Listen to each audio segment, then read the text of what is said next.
Remix.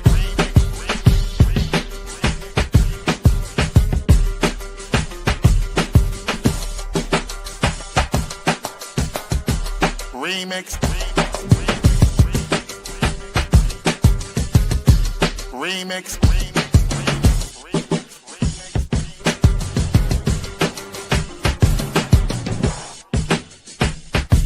Remix. Remix. Remix. Remix. Remix.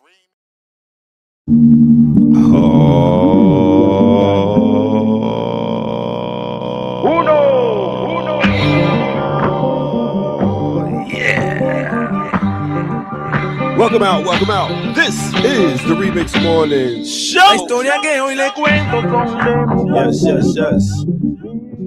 Ready for some of this boom bap breakfast? Some of this here, there, and everywhere music. We got it for you right here. We got hosts with the most from the East Coast all the way over to everywhere. Yeah. So let me introduce you to them right here. Let's start it off with Claudia and Jackie Lukman.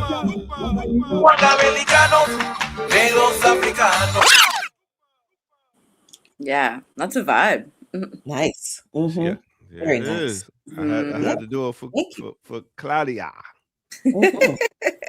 Thank you. Appreciate it. I had to, do a little things to make it happen so we can not get snagged. I did send you my Peruvian cumbia mix, but because cumbia should not, there's from every country and every country is different.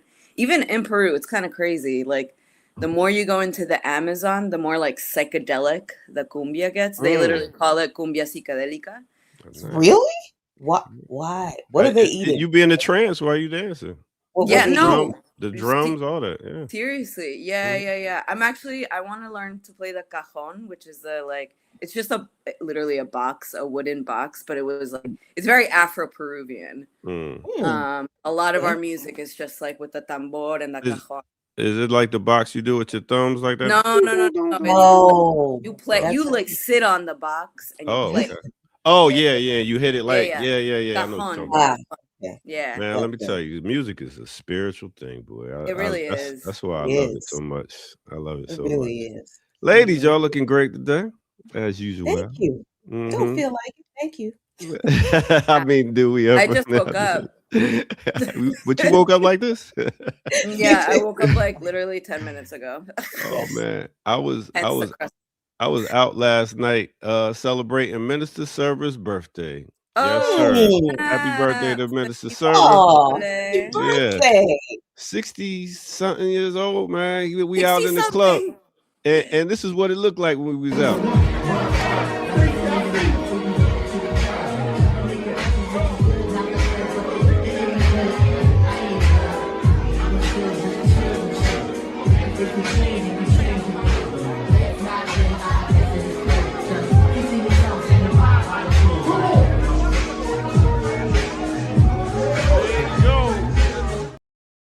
Of course he had to VIP booth.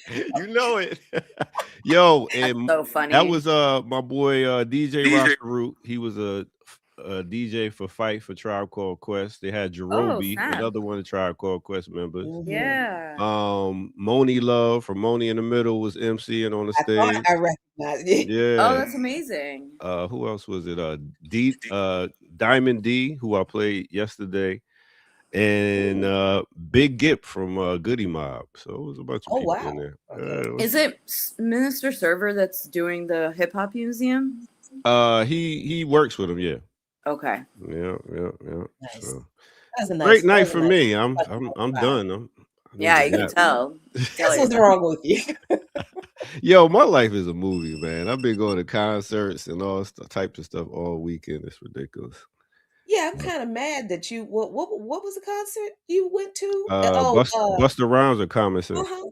Yeah, and then you post the clip. Oh yeah, and I ain't play the music. But there's no sound, and I'm like, this hateful. Yo, you know what it is? Yeah, that was Fort Knox. Yeah, that's for my boy Fort Knox. Quick story about Fort Knox. He walked up to me one day and in the mall in Lenox Mall was like, yo, you an MC? I was like, yeah. He was like, let's battle. I was like, I'm on my way to catch the train.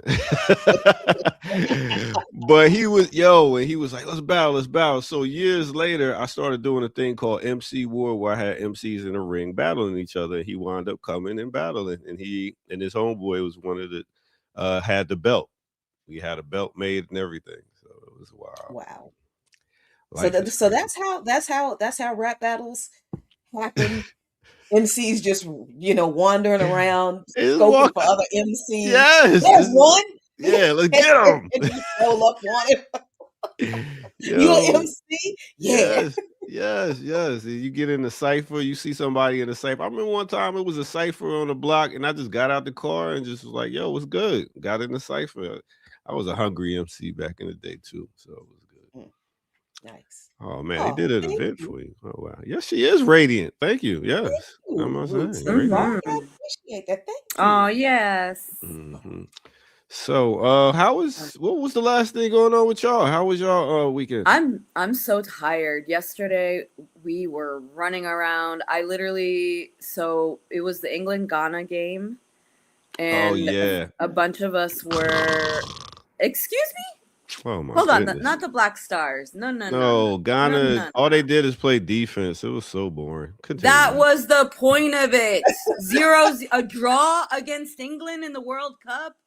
Bro, you don't know football. That's pretty impressive. You don't know football. I just like sports that score a little more. That's all. Wow. Okay, Donald Okay. Trump. Okay, Donald. All right, Donald Trump. That's the lowest hanging Whoa. fruit. Oh, please, Jackie, you act like you fuck with football. Look, for the first time in my life, I watched a whole football match last night. You ain't taking that while you was watching it? I did not. I thought I was, but it was. I watched Congo and Colombia. Colombia, that was a really good game. That was a really good. I mean, I'm laying there because I'm expecting I'm just gonna fall asleep, and I'm like, wait a minute now. Yes, finally somebody's gonna score. It was intense. That match was intense. Even without the scoring, Football is no. It's a beautiful game. Yes, it is the beautiful game. It is. If they're playing beautifully enough, like it's almost like ballet on the pitch. And the strategy. Come on. Then there is there. It's all with their feet. Yes. And their head, like you cannot use your hands for anything. Yeah, exactly. And everything, there's stealing, there's all kinds of trickery and it's all with the feet, and it's fascinating. Yeah. And it moves so fast, and I enjoyed it. I really I was surprised. Oh my God, I'm so glad. I was surprised, but I really enjoyed that game. Because I'll be there Thursday, so we're gonna go watch a game. Okay. I'm waiting for that. I'm waiting for the Haiti game. Oh yeah. Mm-hmm. Well, we were at the England versus Ghana game in two different locations, in Newark, New Jersey at the Fan Zone, and then were they in Baltimore or DC? DC, right? Yeah. Mm-hmm. At the Fan Village there. And we have I wish I had it on me right now, but we had printouts that said, actually, I think I do, but I'll get up in a second. Just kind of saying like a match of contradictions and what it was. Right, obviously with England, right? The recent sentencing. Was it sentencing or their Supreme Court, the Filton upheld. 4. Yeah. Mm-hmm. Yeah. The Supreme Court upheld the sentencing against the Filton 4 and Palestine Action. So activists that allegedly, got into what is it? What's the name of the company? Was this in one Elbit? Elbit. Yeah. Yeah. I forget. Yeah. Well, in Filton in England. And so we were, engaging folks on this, right? I mean, it was such a celebratory vibe in Newark, at least. And I got there a little bit later, but it was mostly Ghanaians. I was like, I've never seen this many Africans in one area in Newark. Although Newark is very African, obviously, but in one concentrated area with the Ghanaian flags.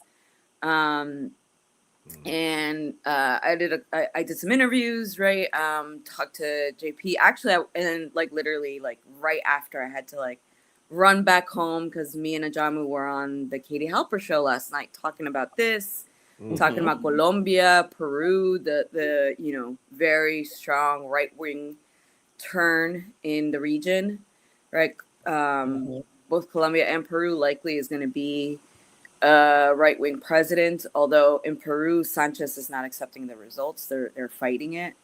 And in Colombia too, it seems like there was, there are allegations of fraud, electoral fraud on the side of the right wing and with, of course, with the help of the U.S. And Israel, because, Zionism is not just limited to West Asia. That's right. Yeah, and especially with the Isaac Accords, right? That brings that into Latin America, right? So yeah, we're out here. We're really moving this campaign. Wow, I know it's so true, Erica. It's so not true. Ask the Rastafarians in Bermuda about me. We was out there getting it in. Playing footy? Yes, I play. What are you talking? I play. I coach.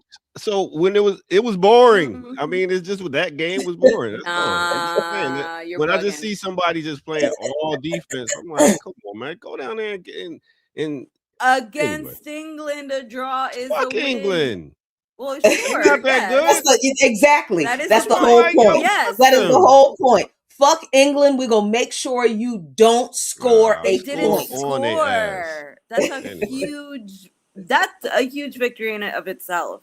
It is. That goalie was like he was like kissing his hands afterwards, like mwah. Boy, I was like, okay, go off. Anyway, let's change it. How was your weekend, Jackie? Well,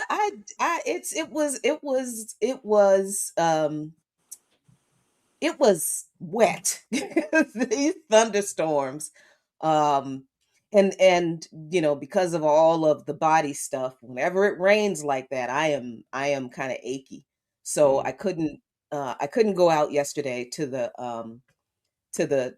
agitation at the fan zone with my comrades. I really wanted to, but I just have to accept that, this is just, it's not 30 no more. It's not 20 no more. It's not, it's just like, hey, no, we're not, no, go lay down. And so I watched, I didn't get out with my plants and flowers as much as I wanted to this weekend because of the rain, but that's okay because they needed the rain.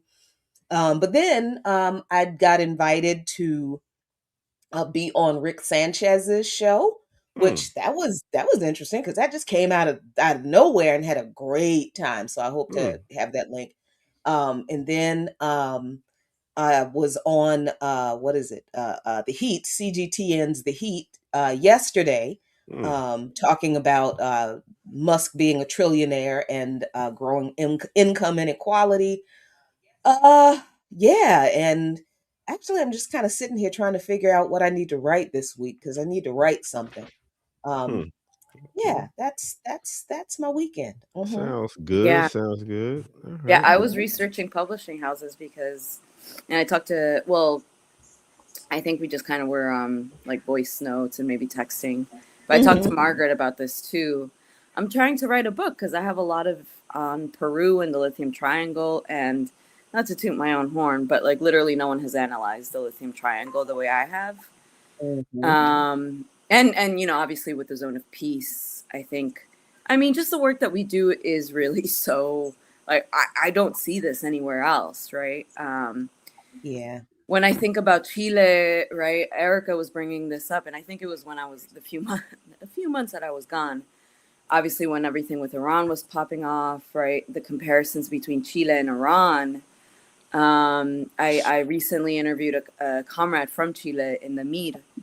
I don't mean to to break you up real quick, but I do have to make a run. Okay. Oh, So let me Okay. do this quick break, and then y'all can take over, tell the story and everything, and all that, and continue the show. Oh, don't do that, Jackie. You got it. It's just a couple buttons to push, like in stream. which I can never find. Yeah, you got it. I have all the faith. So we're gonna take a quick break, and we're gonna come right back right here with no other than what's the name of this show? I think it's the Remix Morning Show. That's right. Let's do it.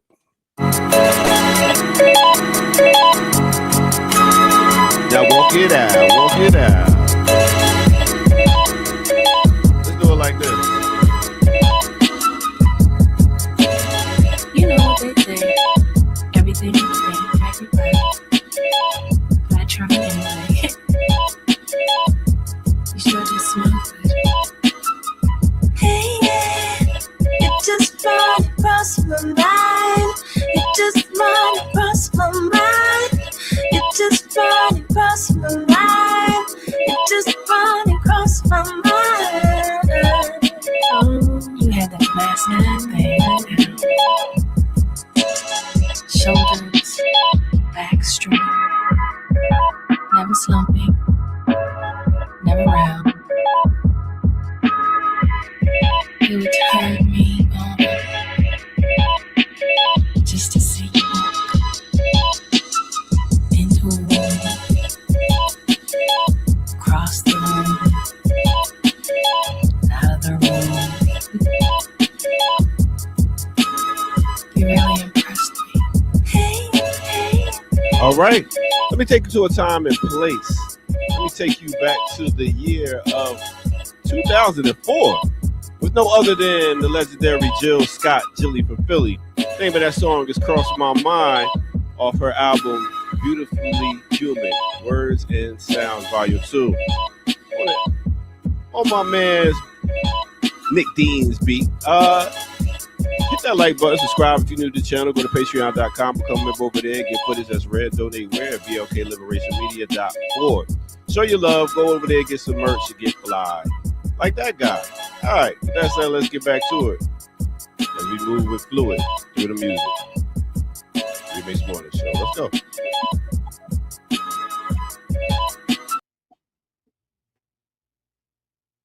Oh, dang. That Oh, was just he really gone. Okay. Surprise, surprise, surprise. Oh, what up? Nah, just real quick. Nah, y'all have a great show. I'll catch y'all tomorrow. Peace out. Peace. thank you. Thank you. Yeah. Oh, damn, where was I? This is why I don't like being cut off, because I am such a stoner. I will forget. You were talking about the similarities between Peru Iran and Chile. Iran and Chile. Okay, yeah. Yes, Mhm. yes. Yeah. So, you know, I was interviewing a Chilean comrade, someone I met at in Bolivia, actually, at the in Cochabamba in October for the first encuentro of the MIA, Movimiento Intercontinental Anticolonial, Intercontinental Anti-Colonial Movement, that BAP was invited to speak at, and I spoke and talked about Haiti, which is really important, led to, well, they've already been planning like what's called pluriversidad, which is like a, you know, revolutionary school for the Americas, that they asked BAP to include a bunch of their materials on Haiti. Oh, so they're, nice. you know, like Nice. Cholos in Cochabamba are learning about Haiti through the BAP line. That's crazy to me. That's organizing. That's the beauty of organizing. I mean, yes. and it's nice to see something that our comrade Rafiki talks about a lot, and that is how, you know, you can't control where an idea goes. And this is like a really great example of that. It's amazing because, you know, you're talking about BAP's reach there, just last week before last. I can't remember dates either because I do stuff and I don't remember when I did it. I just know that I did, and but the last Darker Than Blue, I interviewed Rafiki and Erica, and Yes. a young Please sister raise named it. Alyssa from Alyssa Phillips and her mom in Trinidad Tobago. Now everybody knows that Erica is Trini. Rafiki has roots in Trinidad as well, and now I guess we can say it. He's relocating there and starting a project where BAP and AAPRP will be. Yeah. So, but we did this interview with them because this young lady, Alyssa, has been leading protests against the government's response to the people rising up against the police shooting of a young man, and the young man was killed, and his fiance was seriously injured, and the government accused the fiance that survived of causing the police to shoot them both. So this young woman, Alyssa Phillips, has been protesting and organizing protests in Trinidad and Tobago. And let me see if I can get a good clip of this interview that we did just a couple of weeks ago. Let's see. A lot of people was kind of getting Okay. confused, and they were thinking that what the police was trying to imply is that she took the gun and actually shot him. But what they are actually saying is that she caused them to kill him because she was shooting at them. Sorry. So because she was shooting at them, as they claim, they had to then retaliate in self-defense, and that is why she is being charged for manslaughter and not murder. And I think this is really comical, very, unnecessary, very heartbreaking to say the least, because she was discharged from the hospital a few days after. She was under heavy police guard. They took her devices. Her lawyer had to step in for her to even see her mother because they were, preventing her from seeing her family. When she woke up, Kaya made a statement. When she woke up, the first thing she saw was a police officer just looking at her, looking over her. And then they allowed her to be discharged and to return home. They even escorted her home, actually. And so I just wanted to give you just a little snippet of the interview we did with Alyssa Phillips and her mom about the repression going on in Trinidad. Yeah. And unfortunately, the update is I was just gonna say, that the repression continues, and it has now been turned against her. So this is a picture of Alyssa, and this is a recent statement just yesterday that we released, because now Alyssa and her mom have continued to organize and speak out against the repression of the government. And just a few days ago, the police brutally arrested her and some other folks, and now she was detained and hospitalized. And we've released a statement just yesterday: resisting U.S. human rights barbarism, the arrest of Alyssa Phillip in Trinidad and Tobago. The arrest of Alyssa Phillip, a leader in the Justice for Kaya Sealy movement during the Labor Day celebrations in Faizabad, Trinidad and Tobago, is a stark demonstration of how state power is being deployed to suppress legitimate, people-centered demands for justice, and a troubling illustration of the government's full alignment with the current U.S. regime's abandonment of even the pretense of a commitment to internationally recognized human rights standards. The Labor Day arrest was particularly egregious. Police in tactical gear surrounded Phillip and her mother, escorting her into a police vehicle.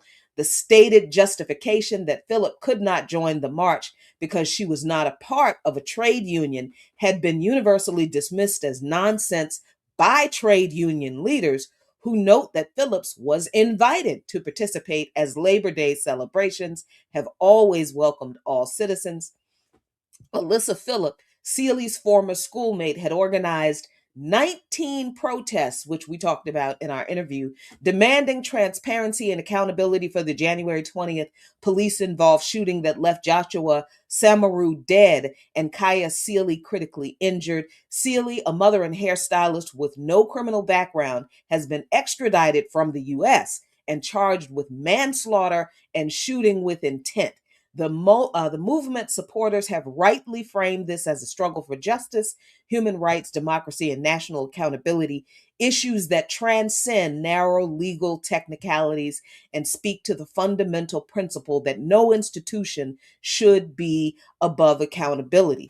The recent arrest of Phillip as part of a broader pattern of suppression that began with the introduction of no protest zones, which we talked about in our interview, under the state of emergency as part of a broader pattern of suppression that critically was intensified during the period when Trinidad served as a launch pad for the U.S. military buildup against Venezuela, as the government's permission for U.S. military access and joint exercises in late 2025 signaled a deepening alignment with U.S. strategic interests that coincided with heightened domestic security measures.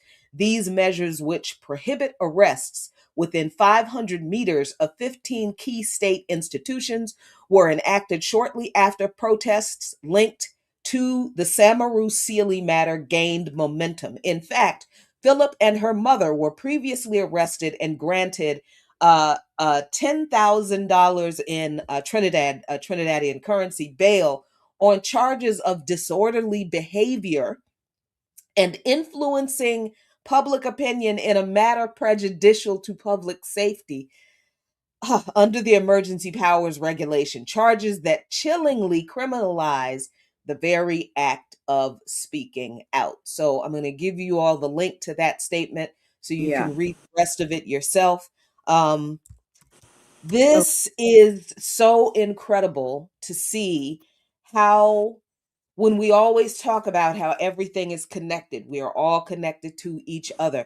Everything that happens to us here is a reflection of what happens to people like us, our people, all throughout the diaspora, all throughout the world. And it's amazing to see it kind of play out in real life, because the connections that we have to these people are organic. There's Right? This is not a actually connection that we went out and sought. Our members are from this country. So our members have organic knowledge of these issues, and they are able to get us access to the people who are engaged in these struggles. And these conversations are popular, or they are widely circulated in these countries where these struggles are happening. So even though we are not paying attention in this country to what's going on in Trinidad and Tobago, when we did this interview 2 days ago, I put this interview up on my Luke Mon Nation, and it had over 2,000 views. so there's Most of them in actually Trinidad and Tobago. yeah, there's actually more updates to this. Mhm.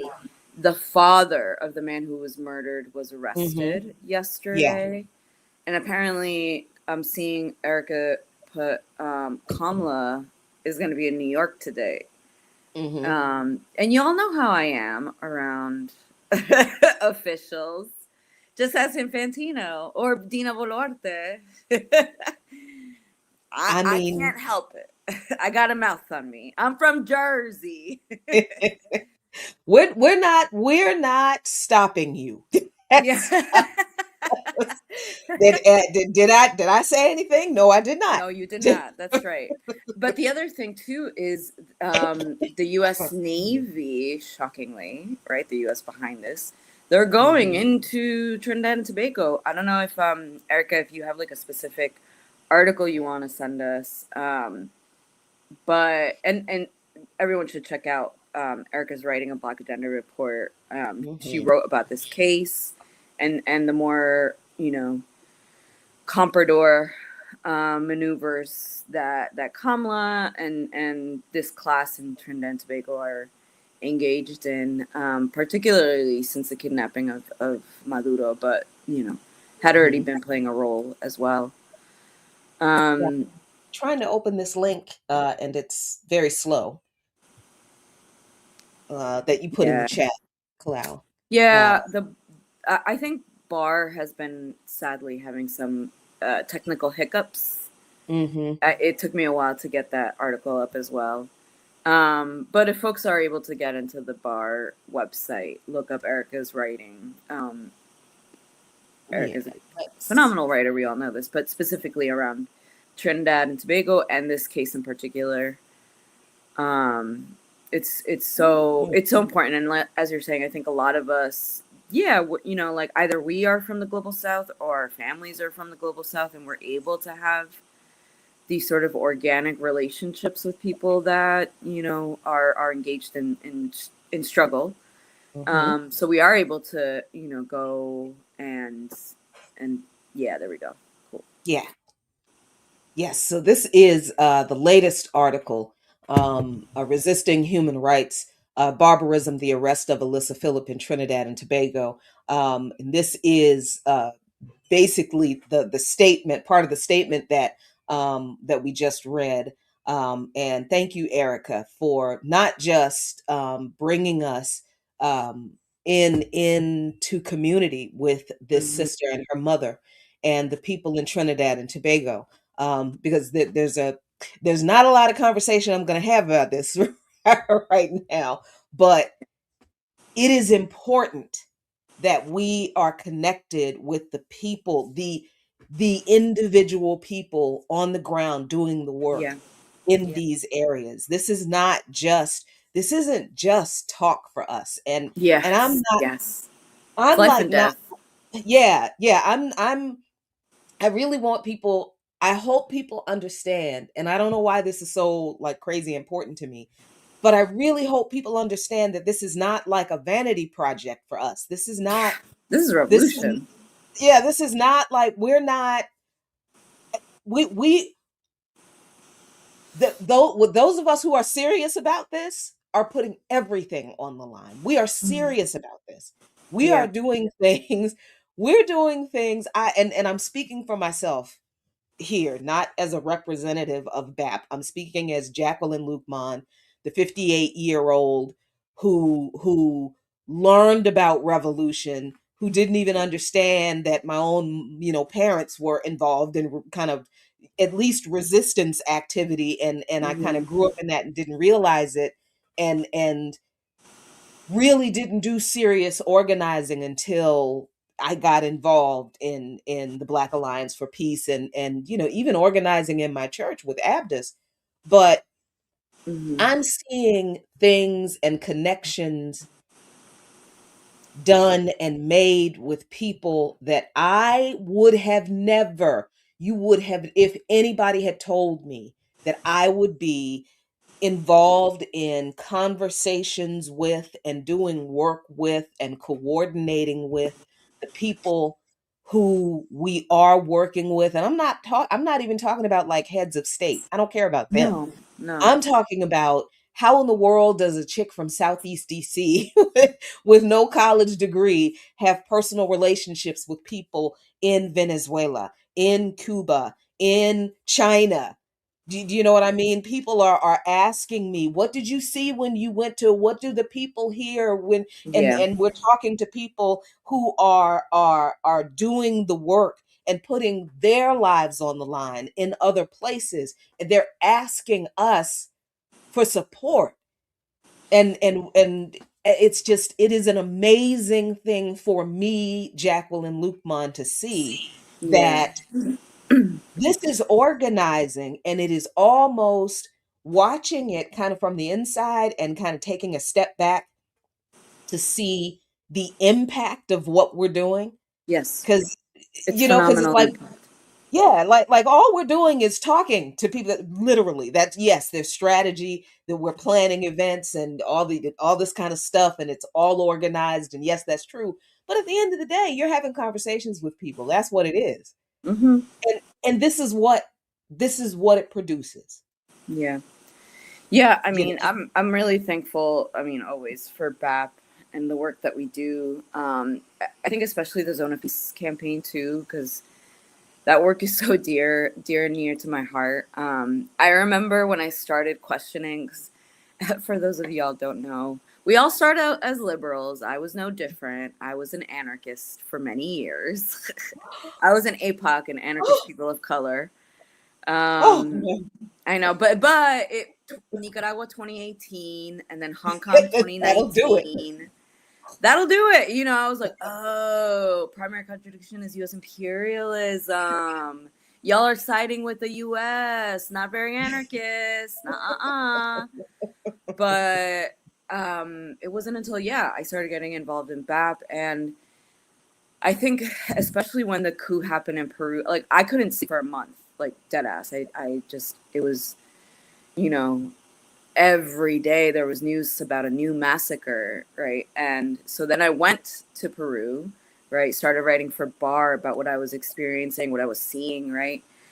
And 3 years later, I can call one of the sisters of the martyrs in Juliaca, and we're both like hermana, hermanita, and like when I see her, when I'm probably gonna go visit in September to visit my family, like she's the second person I call.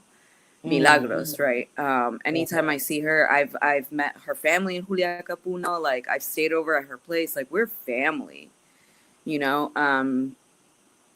I mean, I can go to Bolivia and Evo calls me his little sister, hermanita. Like that's kind of crazy. Theo Evo calls me her little sister, his Yeah. little sister. But just the connections that we've been able to make, right? Like at that Bolivia trip, there were some of the comrades from Venezuela there too, from the Instituto Simón Bolívar. And I talk to those folks so often, like anytime that we're doing anything, at MDC, at the Gulag, where they have Maduro and Celia, kidnapped. I send them voice notes and videos of us being outside and just like, hey, they're not alone. We sent your message too, right? I asked them like, do you want us to say anything? And they sent me like a little, little thing. And I was like, he heard us, because we also are able to speak to Maduro's son, and his son confirms like, yeah, they can hear you when you guys are outside, so that's important. That's really, really important for us to like, these are relationships. These are people that I'm gonna, this is life and death, comrades. This is not a game, and I tell them all the time, like, I know you, like, we're gonna know each other until victory, after victory, right? But like, we in this.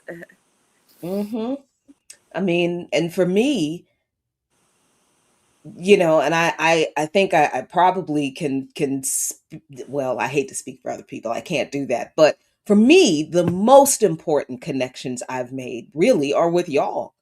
I because after Abdus, because if it wasn't for him, I wouldn't know none of y'all. So, and he and I were like the most crotchety, almost antisocial, trying to be revolutionary Black people either one of us had known. So this idea that we were just going to hang out with all these people who were 20 years younger than us was like, you really want to do this? All these people are kids, man. I'm not. These motherfuckers. Oh my God, everybody's so young. These young Africans. Oh no. And he was just like, well, yeah, They got but problems. yeah, we have the experience. We can guide them and help them. Yeah. I'm like, I'm not guiding and helping nobody. That's hilarious. Baba And here I am.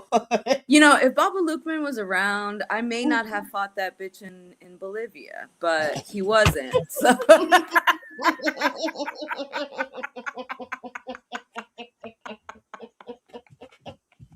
not spitting up the coffee. I'm dead. you say that? Whatever. You know, I didn't tell Ajamu that until I got back into the US. I was like, so African, I have to tell you something.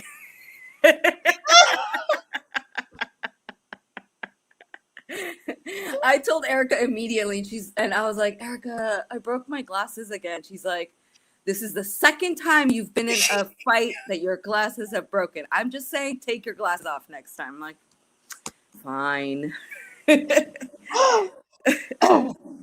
Yeah, he would have called you. He would have called your ass. He would have called. Yeah, I know. I Like, what know. the hell? And then the next day, he would have showed up at your door. I would have And been, he's I would from have been Jersey. behind him. He Sorry, knows. sorry, Cloud. I told him no. Sorry, but you know how he is. So you know. Yeah, and But I I mean, brought who coffee. knows? Jersey people have a temper. You know, we can't help Oh it. my God! Just Like I told her too, right? I was like, I was graceful. I gave you 10 hours of this carnaval, and now you're gonna throw hands. So, bitch, now you're gonna find out what Flatbush and Lima's like. oh, I have a mean my right God! hook. I know you do. I know you do. I grew I up with an know older brother. Y'all Jersey people do kind of scare me because I anytime know. that man was willing to beat up an old man in church because Yeah, the old of course. man was mean to me. Yeah, no, of course. You're gonna be mean to my people? Oh, get your hands up.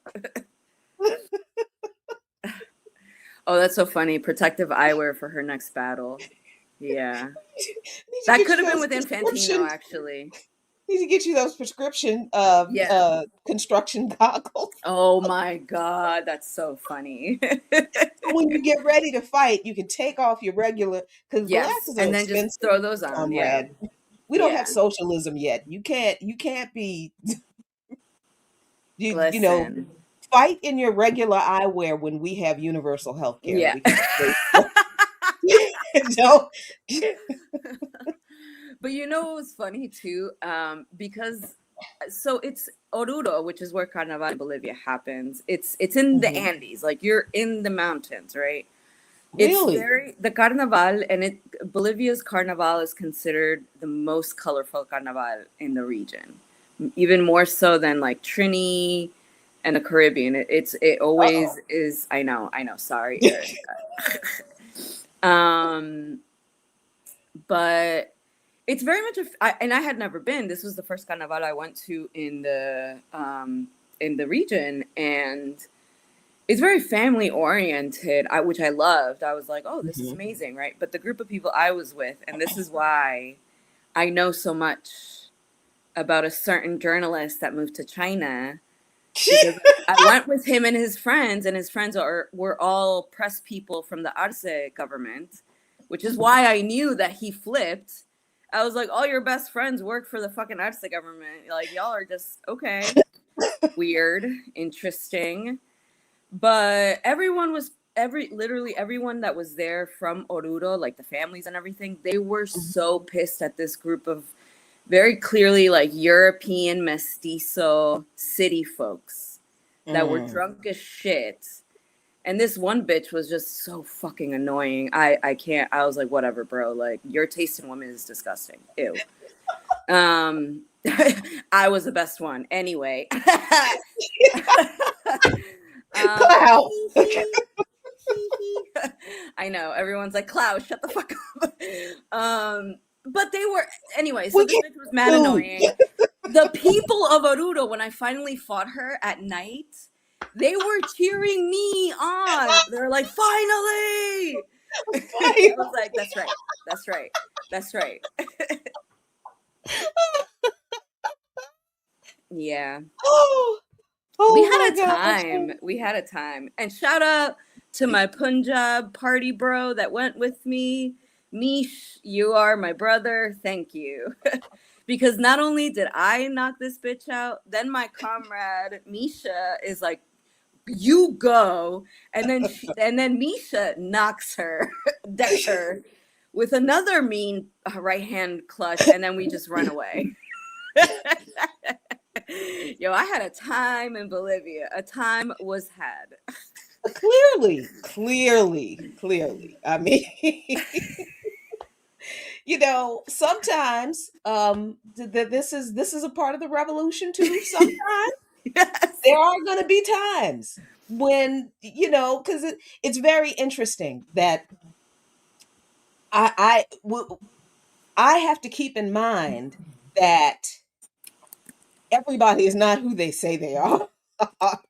Right? Everybody in this revolution thing, not who they say they Uh-huh. are, not everybody is not serious about this. There is a lot of opportunism running around. There's Yes. a lot of Yes. people are really, really good actors, right? Yes. That's all I'm gonna say about that because I have learned, like a comrade told me, listen, you don't have to do a whole lot. Sometimes, yeah, No. you are gonna have to mix it up. But Yeah. usually, and I think this is true in life in general, let people do what they're gonna do. You Mm-hmm. go and do whatever it is you need to do. All you need to do is stand on the banks of the river. And Yep. eventually you will watch the bodies of your enemies float right Oh, the it's so fuck on good. It's by. so good. And it's Yep. happening. It is happening right. And as much as I want to jump in and push some of them people in, and heck, I know. like, They're you know what? gonna do it on their own, right? It's Like okay. I don't Everybody will have to see. say anything. Why Mhm.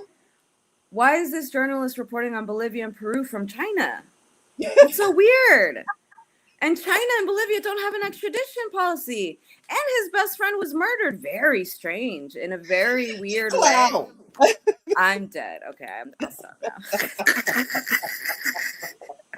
Well, see, I mean, I guess this has also been kind of the thing I've been struggling with. And that is, and it's because, okay, I'm going to be honest. This is just the type of person I am. I am very uncomfortable around people who are dishonest about I don't like Yeah, being yeah, around charlatans and I know people are like, well, nobody likes liars. No, some of y'all really love opportunists. It yeah. is clear that Yes, some people yes. really love a good liar. You know damn well these people do not mean what they say. Mm-hmm. They're not consistent. 1 month they'll say one Yes, thing, 6 months later when yes. things That's start to exactly what's look happening. different, they change what they say, and then all of a sudden the people who hated you 6 weeks ago, now because they're saying the words that you like, now you like Mm-hmm. them. Now they're your, oh yeah, now they're the champion. And what uh, and that's Yeah, just, it's just like, okay, y'all really like opportunists. Okay. yeah, I can't do it. I don't want to. And I don't see how you get anything done with those people because they're not doing anything. But that's just, that is just the landscape. That yeah, and it's in every movement, every organization, I think, in this country. yeah. Um Yes, especially yeah, Western. I think Western Marxism, and I'm so glad I just got Lucerdo's book mm, with that Gabriel Rockhill did with him. Because I was mhm. gonna get, I still want to read who paid the price, or what was it? Who paid the price for the Pied Piper of Marxism? Something like that. Yeah. Um, Yeah. something, yeah, right. But I want to read his book with Lacerda first, and then that one. Mhm. Um, but yeah, I mean, it's true in terms of like, I think a lot of people are I don't know if they're like play acting or I mean, sometimes it's just even getting recognition, right? Like, I'm telling you, this man built a platform, like a huge Twitter following off of the blood of indigenous comrades from the 2019 coup. And then he goes around and, like, is friends with the traitors, people. And then, but now that he's in China, he's talking about Evo again. It's like, I thought he had an ego. What happened with that, Ali Vargas? Oh, Ma'am. sorry. Lord have mercy. I'm sorry for this next strike.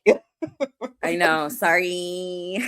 But Anyway. it's just yeah. I mean, I don't know. And I think there's something. I guess maybe, and you're in this too, right? Like as an organizer and a journalist, right? Like I don't know. Sometimes some of these like lefty, quote unquote, lefty movement journalists, I'm like, who, like, first of all, you're not an organizer, which is fine. If you're just a journalist, stay in that lane, right? But some folks want to pretend to be in both lanes, right? And yeah, I don't know. It's strange. I'm glad, I don't know. I think I'm just thankful for BAP because I wouldn't have been able to do and write what I do, right? Like I'm thinking about publishing a book on the lithium triangle. I would never have done that without BAP and BAR. I mean, I absolutely being able and being allowed to put my thoughts down, Mm-hmm. and really to sharpen my skills as a journalist. Because listen, if you want to learn how to write well, write something and send it to Margaret Kimberly and Jemima Nina Pierce. Pierre. Her red That's pen it. knows no bounds, man. When I get mean, my article back from Jemima, oh Lord, oh she my just wrote a God. whole new thing. I mean, they will teach you how to write it, and they are merciless with the edits, and I have to say the same thing for Dr. Sharice Burden-Stelly, for Dr. Rowan Frazier, who did my book workshop, who edited my book for me. I mean, I would not be an author. I wouldn't be an author if I were not a member of BAP. I wouldn't have gone to Cuba, China, Venezuela, if I were not um a member of BAP. And that's not to say that BAP has all this money to send people. No, it's the opportunity to meet people who invite you to do things that you have never done before. And it's an opportunity that you would have never had if you weren't a member of this organization. That's what it is. And it is really amazing. It's an amazing thing to watch, something as simple as, I'm a journalist. I do interviews. I like talking to people about what's going on where they are. And I just had a conversation with this young sister because I'm in this Yeah. organization and people know her, and now we're a part of this enormous movement Mm-hmm. that is growing, Yeah. and we're right there, Yeah. and it's just the connection with the people that is made through this process is amazing, amazing. Yeah. Yeah, I mean, it's so funny when I met Evo Morales for the first time. He was like a little, not standoffish, but obviously like a little cautious. And then I Hmm. said, "Oh, I'm from Black Alliance for Peace," and he's like, "Oh, I've heard of them before." And I was like, "Oh, do you know Jamu Baraka?" He's like, "Oh my God, yes, of course, I know that brother." And then Yeah. and the last time I interviewed him on Zoom, it was so funny because I'm like, I'm fangirling about Evo, and he's fangirling about Ajamu. Hmm. He's like, when are you guys coming? We'll make sure to have the rooms ready. And I'm like, oh, okay. Yeah, I mean it's really really quite amazing. Even yesterday, and I hope I can find that link because it really was a good conversation. I've watched Rick Sanchez quite a lot, and I'm not crazy about the Yeah, quick yeah. rapid fire, blah, blah, blah, blah, blah. But I just went on, and I'm just me, and we had a really good conversation. I had a great time talking to him. He said he had a great time talking to me, but it was just really funny because at the end of the interview, he says, where can people reach you? And it was weird because he says, this was great. This was great. This felt like talking to, a long lost friend. I think you're wonderful, and I think you deserve a platform, and I'm going to do everything to make sure that happens. I'm like, yeah, okay, all right. But then he says, how can people find you? And I said, well, the first thing I need to do is tell you about my organization, the Black Alliance for Peace. And he's like, oh yeah, BAP, they do good work. I'm like, really? Now, okay. So This is a Yeah. real thing that Yeah, that when I that go when I go to Cuba, some the folks there, and these are government people, right? Like these are high ups, right? And Mhm. every time this one comrade sees me, he's like, "La tropa de Ayamu Baraka." And I'm like, "Yes, comrade, I am one of Ajamu's troops. Yes." Yes, yes, Yes, he sent yes. me. That's right. Yes, and we're never going to get away from that, and that's okay. That's okay. No, no, That's not a yeah, bad reputation to have, not at um, all. especially when we're talking about. I really appreciate the fact that Ajamu Baraka is, and usually when you call his name, he appears somewhere. So I don't know. be I'm surprised he's surprised if not in the he chat right pops up in now. the chat. But I was actually impressed because he is the only African I personally know who has been to Iran many times. Mm-hmm. Mm-hmm.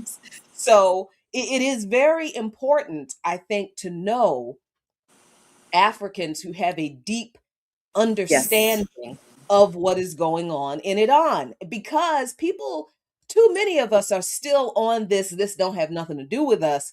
Why should we care about what happens to Iran and all that kind of stuff? It's really good to Mm. know and to be mentored and in organization with someone who can make the connections between the struggle for Iranian sovereignty and peace and our struggle and give us the historical connections, why this is important to us, because right now we need to understand that Iran, now we've been joking about it, for the past few weeks, months, that this mess has been going on. But as we have seen, we've been saying, yeah, Iran is winning the propaganda war, and as things have gone on, it was clear that Iran absolutely defeated and embarrassed the United States. So, they issued the MOU. The United States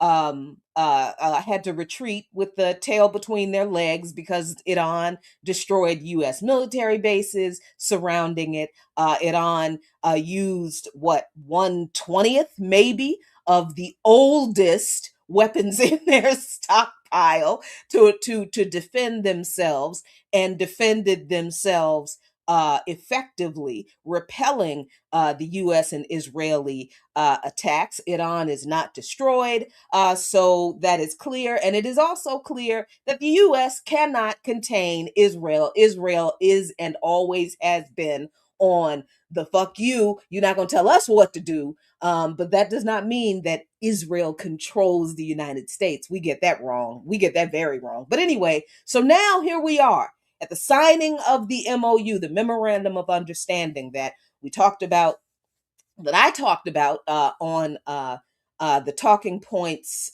video in the Patreon for this channel. Please go check it out. And I said at the end of that video, I don't think the U.S. is going to stick to this MOU. I don't think they're going to agree to it because Israel is not going to stop bombing Lebanon. Trump is not going to be happy that he has had to admit and concede that the things that Iran demanded in this MOU are proof, concrete evidence that Iran has won, and the U.S. has had to capitulate these things that the U.S. government has done to Iran and reverse them, like releasing the funds, the Iranian funds that the US and other Western countries have stolen and frozen, and the US has to agree to repairing the infrastructure that they destroyed. So to the tune of what, 300-500 billion dollars. So of course, the United States, well, I'll say this time Trump, not the United States government, because even among the GOP, even among the Trump administration, I think they are tired of this war. They want to get past this thing. They want to let it go. And I think the things that J.D. Vance has been saying to and about Israel publicly have been very interesting. But he has stopped short of saying we're done with Israel. No more weapons, no more relationship. This is ridiculous. So please don't take anything JD Vance is saying as, there's a strain in the relationship between the US and Israel. No, there isn't. It's because he didn't say we're not going to give you any more weapons. You're totally on your own. But so what I said was going to happen happened. The US Iran talks was strained as Trump threatened Iran on the first day of the talks. He wasn't even there. He tweeted that on his Truth Social, threatening Iran, and the Iranian delegation saw the tweet, and as they are walking into the meeting, the first meeting for the negotiations over the MOU, they don't even shake hands with anybody. They immediately go to the Swiss leader, the leader of the negotiations, and says, "No, this man threatened us. He violated the MOU already. Israel continues to violate the ceasefire. We ain't talking about nothing." Right? So this is what happened. High stakes talks between the US and Iran are expected to continue for the rest of the week in Switzerland after a tense start that saw Iranian negotiators walk out in protest at a stream of threats issued by Donald Trump on social media. The US president had threatened to bomb Iran and even to kidnap the Iranian negotiating team unless the Strait of Hormuz was reopened, forcing mediators in Qatar and Pakistan to continue negotiations in the background. Iranian state media said, the talks had entered a difficult phase and recessed after the publication of an insulting message by the US president. It also said the Iranian delegation met Qatari mediators and then left the negotiating site. But high-level negotiations continued before concluding in the early hours of Monday, with Pakistan and Qatar saying technical talks between the two sides would continue for the rest of the week. Iran's foreign minister, Abbas Araghchi, praised Pakistan and Qatar for their mediation early on Monday, saying that they delivered major progress. A joint statement from Qatar and Pakistan said the U.S. and Iran agreed to set up a communication line to avoid incidents in the Strait of Hormuz and to set up a deconfliction cell with Lebanon's government to ensure the adherence of the termination of military operations in Lebanon. In his message, Araghchi said the first real test of the understandings reached would be this deconfliction method created due to the fighting between Israel and the Iranian-backed militia Hezbollah in Lebanon. Now, this is where The Guardian is bullshit, because this is not fighting between Israel and Lebanon and Hezbollah. This is Israel carrying out ethnic cleansing in Lebanon. They are destroying entire villages and neighborhoods. They're not hunting Hezbollah. They're killing Lebanese. They're committing genocide against the Lebanese, and they are admitting it. So still, Western media refuses to call what Israel is doing what they are actually doing. But they go on to say Iran and the U.S. last week signed a memorandum of understanding designed to lift the blockade on the Strait of Hormuz. That's not what the MOU is designed to do, leading to 60 days of talks on Iran's civil nuclear program. Trump's stream of aggressive threats on social media and in TV interviews filtered across the Atlantic to the negotiating site, causing anger among the Iranian negotiating team, who said they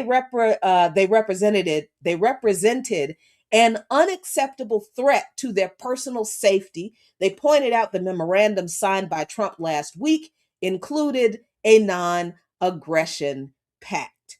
Trump's threats contrasted with the tone adopted by his vice president, J.D. Vance, who said he had been asked by the president to use the talks to turn over a new leaf with Iran. So I'm going to leave that there and give you the link to this article so you can read the rest of it for yourself. But y'all, yeah, it's crazy. Other than I can't think of a time when the United States government has been embarrassed so thoroughly on the world stage other than Vietnam. Yeah. Yep. I mean, because the world was pretty much on the side of the U.S. in Iraq, Libya, and everywhere else. But now the world is I mean, Iran, man. Thank you, Iran. Yeah. Thank you.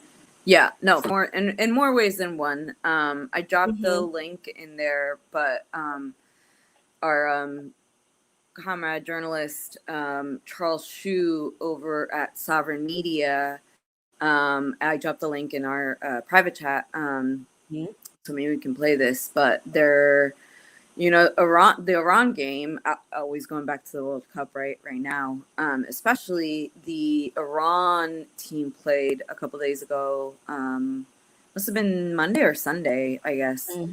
And we had folks out there, so if we can play that short clip. But Charles did a great report on this. Yep, let's get it. Where are you? There you are. Football team will be facing Belgium right here in their second match of the 2026 World Cup. Maybe a little bit. Go back. To get here, less than 4 months ago, refresh it to start it over again. War against their country. I'm sorry, I can't hear you. Huh? Sorry, no. If you could start it from the beginning, so if you could refresh it, because I think it was halfway through.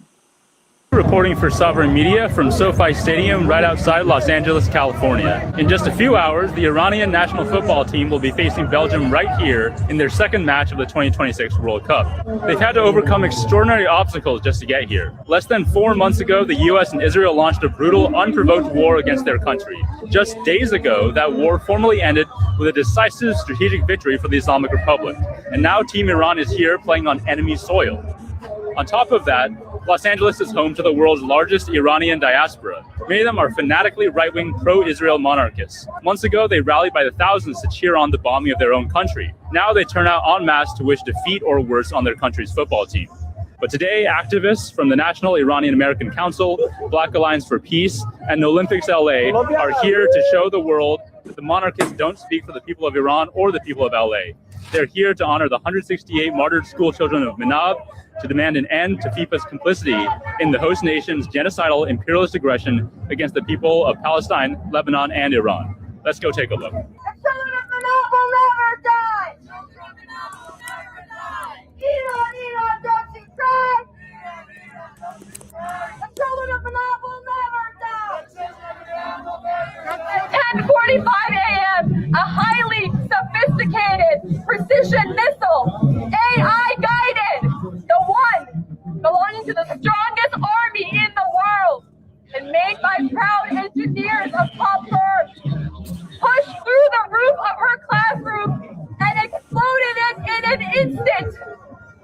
Paid by U.S. tax dollars! If you're gonna go kill people in an unjust war, you didn't have to kill kids, and they still did.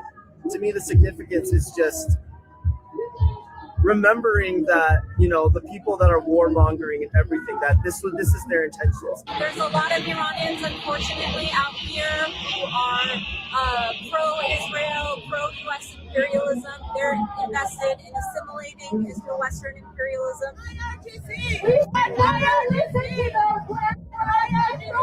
Brian Mexican is being paid to hold the bloody terrorist flag. Free Palestine! Hamas! Free Palestine! Hamas! Free Palestine! Hamas! And we just want to remind them that as U.S. taxpayers, we have blood on our hands, and we have a responsibility to, at the very least, speak up and do our best to end the imperialist and colonial violence across the region. A little girl ran perfectly still. She took them 2 hours to pull her out. She was eating. 45,000. We have killed so many children with our tax dollars. What if those were our kids? Right now, FIFA is sports washing the U.S. empire and all of our crimes all around the world. some of the sponsors for these games literally create weapons of war. Archer Aviation is partnered with Palantir and Anduril. And FIFA literally invented a peace prize to give it to Trump. Yeah, we made this FIFA World Cup to explain that FIFA is normalizing genocide, and we covered it with blood to reflect all the crimes being committed by the U.S., Israel, and Europe around the world, and how it soils the whole world. We see holding the games in Los Angeles as a normalization of genocide, of repression, of war profiteering. And we want to say no to that our city is inhospitable to that and other kinds of mega events that exploit the working class. And we say while the U.S. is normalizing genocide, while it is waging war, that U.S. should not hold games here. That in fact, the games should be boycotted. FIFA, you can't hide. We charge you with genocide.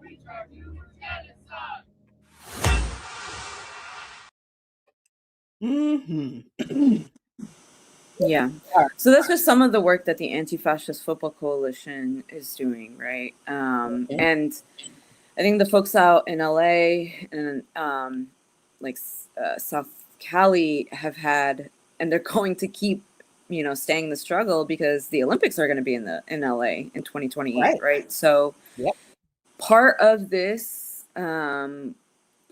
work is not just for the World Cup, right? It's also around the Olympics for LA specifically, but even more so for a broader, it sets us up for a broader boycott of the US, right? A BDS USA movement that I think is, I think honestly, this campaign, it's so good. It's just the perfect time for it, right? Like when we engage people at the fan villages, like, even if you're not political, you're like, yeah, I don't know why they had it here either, or if you're a football head, we all fucking hate Infantino. We all hate FIFA. Like I had people that aren't political, but like friends and family in Peru being like, yo, bitch, you yelled at Infantino. I was like, that's right. You know I did, girl. You know I did. And he's lucky I just yelled at him. But like people get it, like it's like it's been very receptive. Like people have been like, yeah, absolutely. And in Newark, I think I don't know if I can play it. It's not a link right now, but I wonder how I can do this because it's just like a short little video from my phone. Yeah, I don't think I can do it unless I share my screen. Can I do that? You should be able to. Is it the little button on the bottom, the screen button? Yep. Okay. All right. Share screen. There we go. Okay. Yep. So I mean, it's really, I really do love to see the coordination across the country. Because we've got Kim Miller in Miami. Doing a World Cup work with the Anti-Fascist Football Club and other organizations there. And we're not even talking about like hundreds of people, y'all.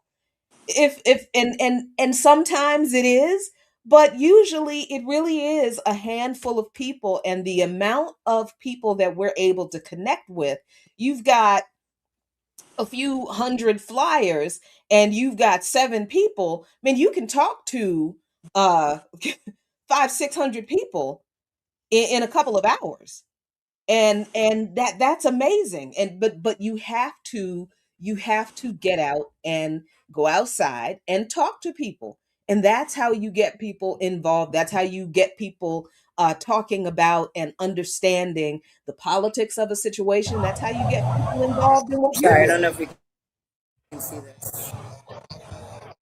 Nope. Not seeing anything yet.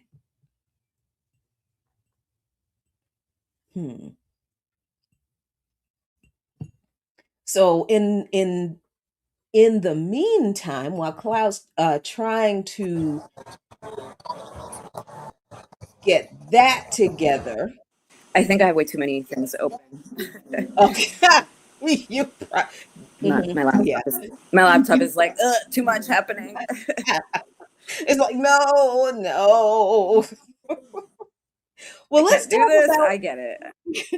Well, let's talk about what's going on in Colombia because look, I will never forget that when I was working at By Any Means Necessary, and we were doing our daily when we first started doing the editorial check-in, where we had to tell Mindia, the editor-in-chief, what we were going to talk about that day.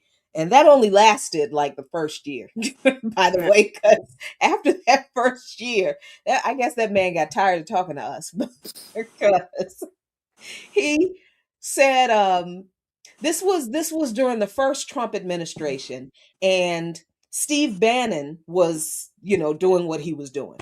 And one of the stories that I wanted to talk about was Steve Bannon in it was either he visited Colombia or Brazil, and he was talking at a major conference there. And I said then that Steve Bannon is going around the world tightening up the strings on this global far right fascist coalition that the conservatives have been planning all this time, and now they're solidifying it under the editor-in-chief, Mindia Gavashelli, of what was then Radio Sputnik, laughed in my face in that editorial meeting and said to me, "There's no global right-wing, far-right conspiracy." Laughed in my face. Oh, really? Oh, what? What are you talking about?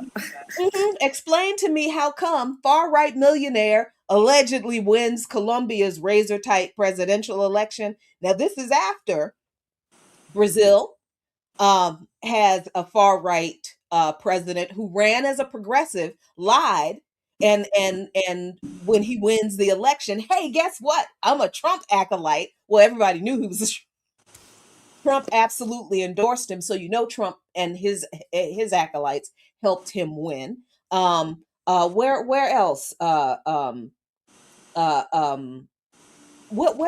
the country? Where's Fujimori? Peru. Thank you. Yes, there's Fujimori who won the election in Peru. Right, that hasn't been announced yet, and and Sanchez is fighting that. And now in Colombia, again, The Guardian is reporting, oh, the far right millionaire wins. Well, Cepeda and what's his name, Petro, they're both opposing, and I think they have issued formal challenges to the election results because they say they have evidence of irregularities. Of course they do, but The Guardian is reporting that a Trump-admiring far-right millionaire lawyer and self-styled outsider has defeated a left-wing senator by a razor-thin margin to win Colombia's presidential runoff in an election that promises to mark a dramatic shift in the country's decades-long armed conflict. With 99.99% of ballots counted in the preliminary vote tally, the far-right lawyer Abelardo de la Espriella had secured 12.96 million votes, or 49.66%, just 250,830 more votes than the leftist senator Ivan Cepeda, who received 12.7 million votes, or 48.7%. A further 1.6% of ballots were cast blank. The margin was narrower than in the first round 3 weeks ago when De La Espriella had beaten Cepeda by 673,000 votes. De La Espriella's victory marks a sharp swing back to the right after 4 years under Colombia's first and only left-wing president, Gustavo Petro, who was barred by the Constitution from seeking re-election and therefore backs Cepeda as his successor. The result is also being seen as further evidence of a wave of far-right candidates sweeping presidential elections across Latin America after recent victories by Nasri Asfura in Honduras, that's the one I forgot, and Jose Antonio Cast in Chile, while Keiko Fujimori currently leads the vote count in Peru. Like them, De La Espriella also received the endorsement of the U.S. President, Donald Trump. Although only after winning the first round, Trump shared news of the Colombians' victory in a brief social media post, writing, "He won big." In his victory speech in Barranquilla on Colombia's Caribbean coast, on the Caribbean coast, where Yes. his law firm and campaign headquarters are based, De La Espriella promised to respect the Constitution.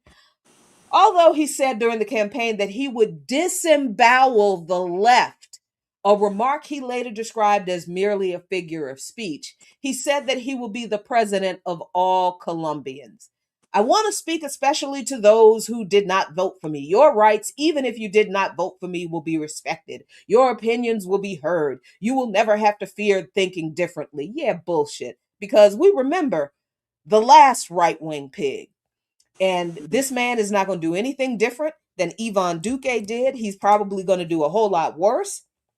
I'm going to have to talk to Comrade Ajamu about this on Darker Than Blue.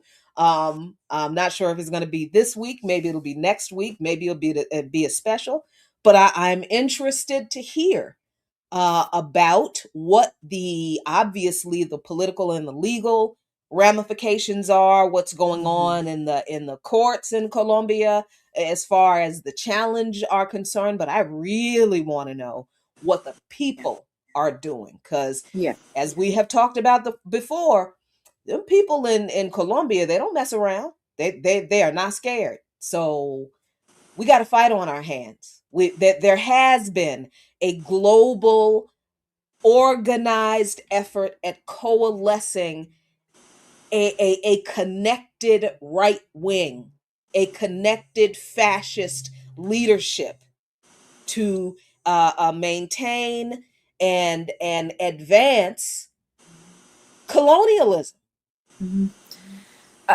And that is what we're seeing across the global south. This is the response to the pink wave. That's why that wave should have been red. Blood red. That's literally what we said at Katie Halper's show last night. Because Ajamu and I were on to talk about not just the boycott, but exactly this, Colombia and Peru and the right-wing shift in the region. People don't remember a few years ago, the Vox Party in Spain, outright fascist party, had it's called the Madrid Forum, that basically says this, right? That it's so wild, that Latin American countries should be recolonized by Spain and by the right wing. Essentially, it's a fascist coalition to quote unquote stave off the communism overtaking Latin America. And by communism, they mean social democracy, because that's what these, it's not, they're not Cuba, they're not Venezuela. And what are they doing to Cuba and Venezuela, right? I'm surprised Nicaragua hasn't been attacked yet, but, I'm sure they will be. They're working on it. They're working on it. And actually, in a couple of days. What am I saying? Nicaragua has been attacked.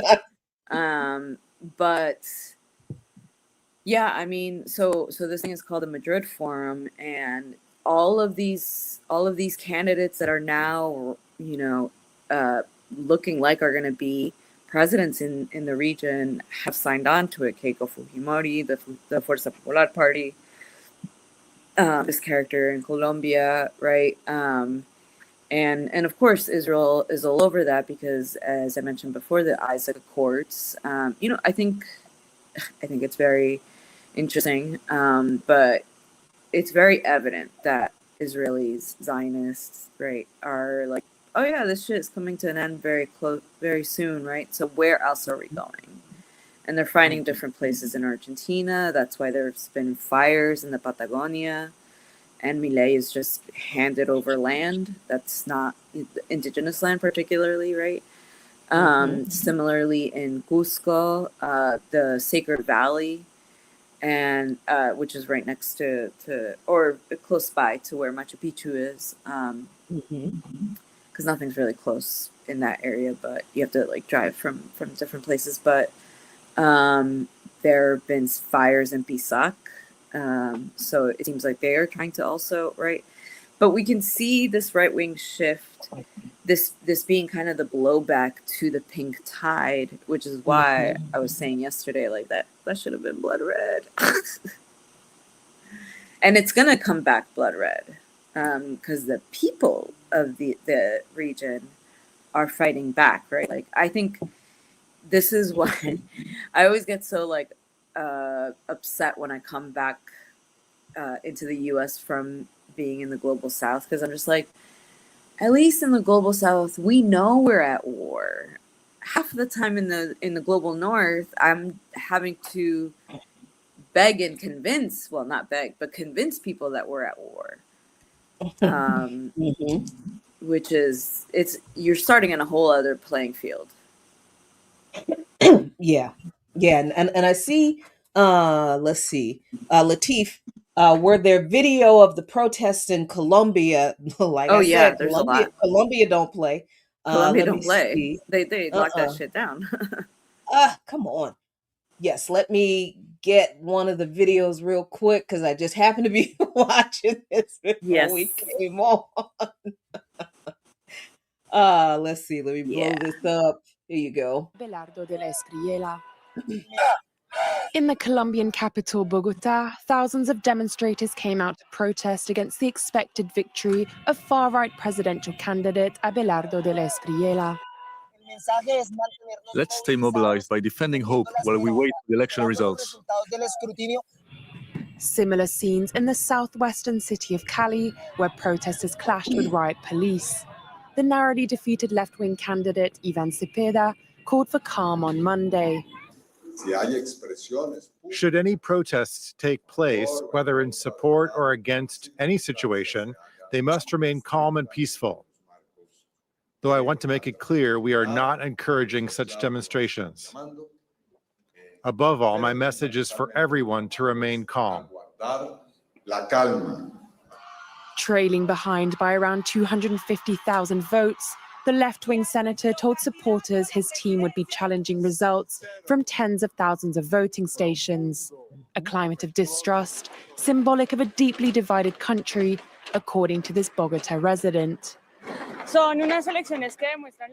This election shows how polarized the country is. There are two totally opposed ideas being defended in the race, and such a tight vote count shows that you must listen to the other side. Meanwhile, Trump-backed lawyer Abelardo de la Espriella claimed his victory in a triumphant speech on Sunday. He, who has previously called for the left to be gutted, pledged to govern for all Colombians.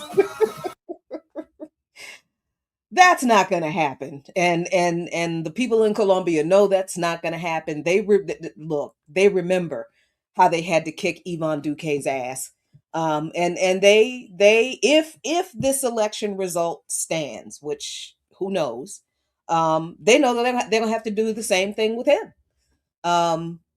These are people who stay ready, and I think this is not just true of Colombians. I think this is true of people in the global south in general, because they're the people who have been, like you just said, Clau, and like you always make clear for us, they're clear they're at war, and they know who they're at war with. They know that this person, this Espriella person, is Trump backed. They know this is a ploy from the US. Yeah, US and backed. Israel. They understand this. And you're right. It's very difficult for us sometimes to explain to our folks that we are at war too. But that is our job. Our job is to help our folks understand this is the struggles you are having in this country surviving. It's not an anomaly. It's how the system is designed, because look, these people in these 5 other countries and that's just the ones that we named. Yeah, are experiencing the exact same kind of thing. Do you think that's accidental? Do you think that it's a coincidence that you and I struggle with paying our rent, paying our bills, feeding our families, and we got police over surveilling our neighborhoods? Everything we and our kids do that is an inconvenience to them and rich people is considered a crime. You know, we can't afford education, and if we complain, we get locked up. Yeah.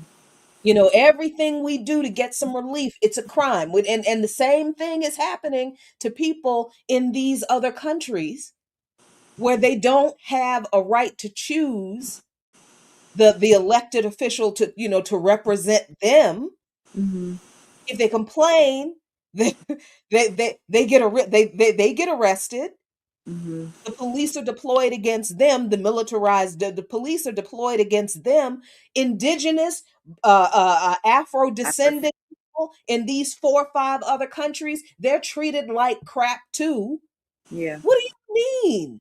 You're not at war. We're all at war. We are all being attacked by the same group of people. Yes, Yeah. we are at war.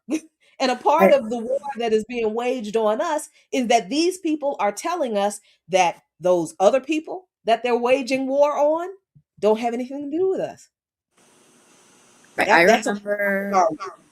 Yeah, I remember one of the first protests I went to in Peru when the coup had just happened, and it was a protest around. It was actually outside one of the jails around, and it was a protest on political prisoners because at that point they had rounded up like at least 100 labor leaders that were in this one notoriously horrible jail. That had actually been used during the Fujimori regime, where tortures happened in it. So we were very, very scared for those comrades. And I remember having a sign that was like, free all political prisoners, free Mumia, free Leonard Peltier. This is when he was still locked up. And people were coming up to me. He's like, oh, who's Mumia? Who's Leonard Peltier? I was like, funny you ask. Let me tell you. Right. And then making these connections, they were like, oh, shit. Like, you mean tell me Mumia's been locked up for over 50 years? Wait, what did he do? He was a journalist. What? Right? So, like, it's just crazy. So it happens both ways. And I think this is why I love our organization so much, right? Like, specifically, I think the North-South Project for People-Centered Human Rights is literally this, right? Is to link up the struggles in the North and the South. Because we know these are the same struggles, right? And I think, yeah, I you know, it's hectic. I'm tired all the time. I fight everywhere, but I wouldn't have it any other way, right? Because I love this work so much because I know this is the work of revolution, you know, and I love our people. I want us to be free. Yeah, I mean, and as crazy frustrating as it can be sometimes, and for different people the frustration comes from different aspects of the work, you know, but it can be frustrating for a whole lot of reasons. But the thing that makes it rewarding is those moments that you just described, Cloud, when you are having a conversation and like 15 people are like, yeah, I'm not interested. Yeah, whatever. And you know, some people will say, you know, something mean or nasty, and you know, you get a little bit discouraged. But then there is one person that comes by and they're genuinely curious, right? And they're like, what? How? What do you mean somebody's been and all he did? Are you sure? He didn't do anything. Yeah. What? I never heard about this. Why have I never heard about this? Who else is this? You know, that kind of stuff. That's the kind of stuff that honestly, it washes away all the, you know, the 15, 20 people before who were like, you know, yeah, fuck him. He needs to be in jail. One or two people who are like, oh my God, I did not know this. Yes. That is the thing I am always waiting for somebody to say. I didn't know this. And it was so good because the guy that came up to me was like a popular journalist, you know, like literally just like streaming to his Facebook. He had a bunch of followers, and so he's streaming to like hundreds of people that now are also listening to me talk about Mumia and Leonard and the connections and the Black Power struggle, right? And why our struggles are so similar, right? Why you know, in the internalized colonies, the ghettos, right? Like Barrios Altos has way more in common with the South Bronx than, you know, with DC, Washington, DC, than even Lima itself, right? In a Right. lot of Right. ways. Yeah. Yeah. I mean, this kind of stuff. And it's wild. Cloud, do you ever feel like when you are giving commentary and analysis on a situation, and you kind of make an analysis about what could happen in the future, just kind of looking at the way things are moving and comparing it to way things have moved in the past, and then it happens. Yeah. Like, do Yeah. you sometimes feel like, okay, wait, I didn't mean to be right. No, I yeah, didn't absolutely. even want to be right because this is awful. But Yeah. Yeah. yeah. That's happened to me a lot. I think it's actually been happening a lot more recently with the lithium triangle work. Because now I got, you know, folks and organizations coming back 2 years later, like, so yeah, I do want to join that zone of peace work. Now I get what you're saying. I'm like, I told you. I told you. We're gonna need to defend our lithium, and it's not, you know, like these imperialist pigs are bloody, you know. You know, 2 years after, plus actually almost 3 years at this point, after the coup in Peru, right? I got people coming back like, oh, yo, you were right that we need to study and like develop cadre. Like, you want to start doing that now? I'm like, yeah, I've been waiting, comrade. Like, yeah, let's get our study group going. Because I told you, we can't keep doing this, right? Like, we can't just mobilize. Right. Because we're really good. We get millions of people out in the streets. What we do with that, what the organization behind it, like what our objectives are, right? Like a little bit different, right? Which is why I was saying, you know, to the Bolivian comrades, even to the Chilean comrade that I was interviewing the other day, the lithium triangle of Argentina, Bolivia, and Chile, and the south of Peru, Puno, right? We understand that that's why the lithium, or that's why the coup in 2022 against Castillo happened, was because of our lithium, right? And we saw the same thing with Chile, with Argentina, right? And I remember saying this 2 years ago, comrades, look at a map. Look at what Southcom is doing. They are surrounding Bolivia, right? Like Peru is they got Peru.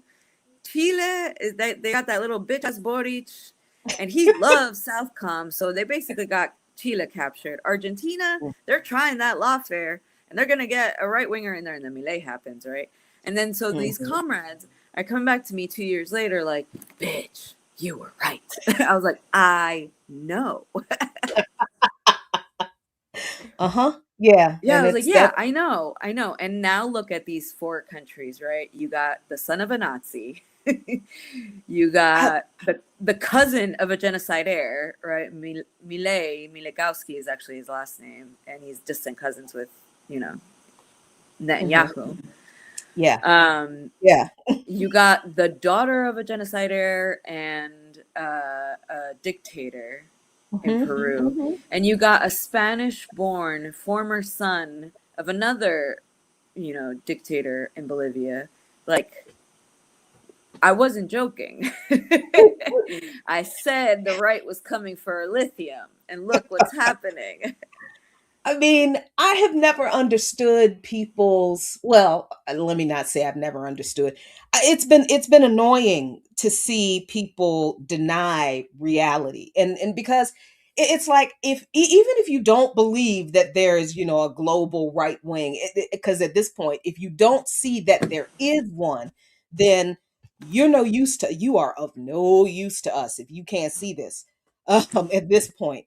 But the fact that, you know, the people who are assuming power in these countries are the children of fascists.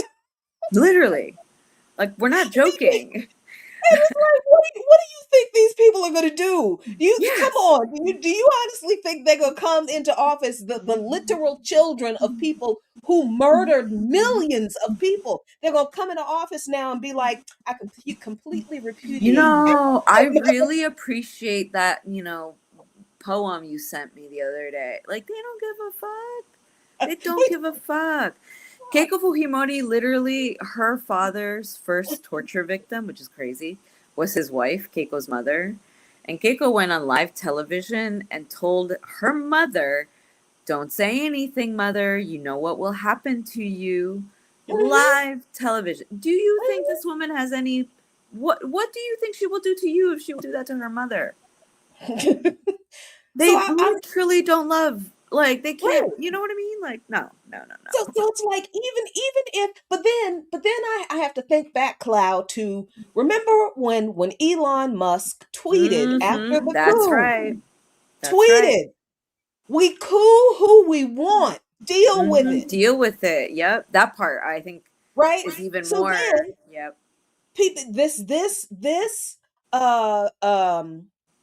this regime comes in, and Trump and Musk are buddies, they're friends, and then they seem to have a falling out, and everybody believed that that Musk was kicked out by Trump. And I'm just like, y'all, these people, they don't have falling out. They don't fall out with each other. No. Because their money is tied up with each other. So whatever public spat they may have has nothing to do with the plans that they have made together to steal all of your shit. So when that man tweeted, "We coup who we want," this is the policy is still being implemented now. And Elon Musk is still going to benefit from this coup. That was 7 years ago. Yeah. So the people thinking, "Oh, Trump and Musk aren't friends anymore. He kicked him." Man, please. Just the same thing fine. people said when Trump fired Bannon the first time.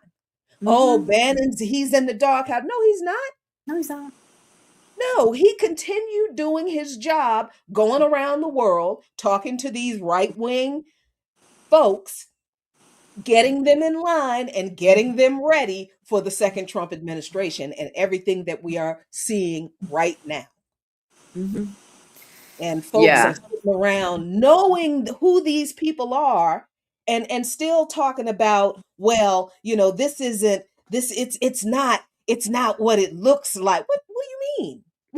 Yeah, but it's also not, I mean, we have to be serious about this, Africans and other, and you know, other comrades. Capitalists and imperialists don't, like, this isn't about feelings and friendships and vibes, right? What are their material interests, right? So even if they're like spatting or whatever, they're still going to fall in line because their interests are the same, right? So that's when we think about that, right? And again, like, I think back to my whole like left-wing journalist, quote unquote left-wing and movement journalists, why I'm not fond of them really, because they're not organizers, right? Unless you're like tied to an organization, like the Chilean comrade that I spoke to the other day, he does what I do basically. Like he's both an organizer and a militante in the MIR and a journalist, right? And so is able to use media as a strategy towards their objectives, right? Same thing I do, same thing we both do, and like so many of us do. Erica, right? Like we're literally able to like pull up her brilliant work and talk about, you know, this case that we are now connected with and building with them, right? But this has nothing to do with, you know, I don't know, moving alongside social movements and then sort of cherry picking things, right? The things that you will report on, right? Like people love to see, you know, masses of huifalas on the streets, which is amazing. I love it too, right? And like the polleras and everything, but aren't talking about the new party that emerged from the ashes of the old, right? This is why I have a problem with Ali Vargas, and I will say that name fully, because he is not fully reporting on it. And so why you obfuscating, bro? Who's, anyway, whatever, besides the point. Like, there's a reason that I'm like, why are you not telling the whole story, right? Because if you're, and I don't know, I'm just like, I personally don't think I could ever literally build a platform off of the blood of tens and hundreds of indigenous peoples, like literally made a name for himself off of the blood of these people, and then turn around and say, well, Evo has an ego, and maybe that's why he split up the party. But now he's back on Evo's side when he's in China. Interesting. I mean, it's this whole thing is a weird, and this whole thing, by this thing I mean, I guess the online left landscape. It's a weird place. It's a weird place. I find it interesting that a lot of there's so much weird kind of disconnected conversation going on in this whole left space in the US, because there's, of course, there's the opportunism among some in the left, right? And the opportunism is usually either in the area of journalism, where you've got people who this is their living. These online commentary shows, this is how they make their money. And I'm not knocking that, but if you're going to do it, really do the job. If this is what you mean to do, then tell the truth. And of course, people aren't going to do that. So then, you have to decide, all right, I'm not going to pay any attention to that. But then you notice how many people do pay attention. Right. And then you start to get a little worried, because you realize they don't know that person is telling half the story. Exactly. They don't know that this person is not, and I'm thinking about a particular issue that I will never let go of for as long as I live. I am just that fucking petty. But couldn't be me. I tell the whole world. But I will never forgive the folks who did this. Never in my life will I.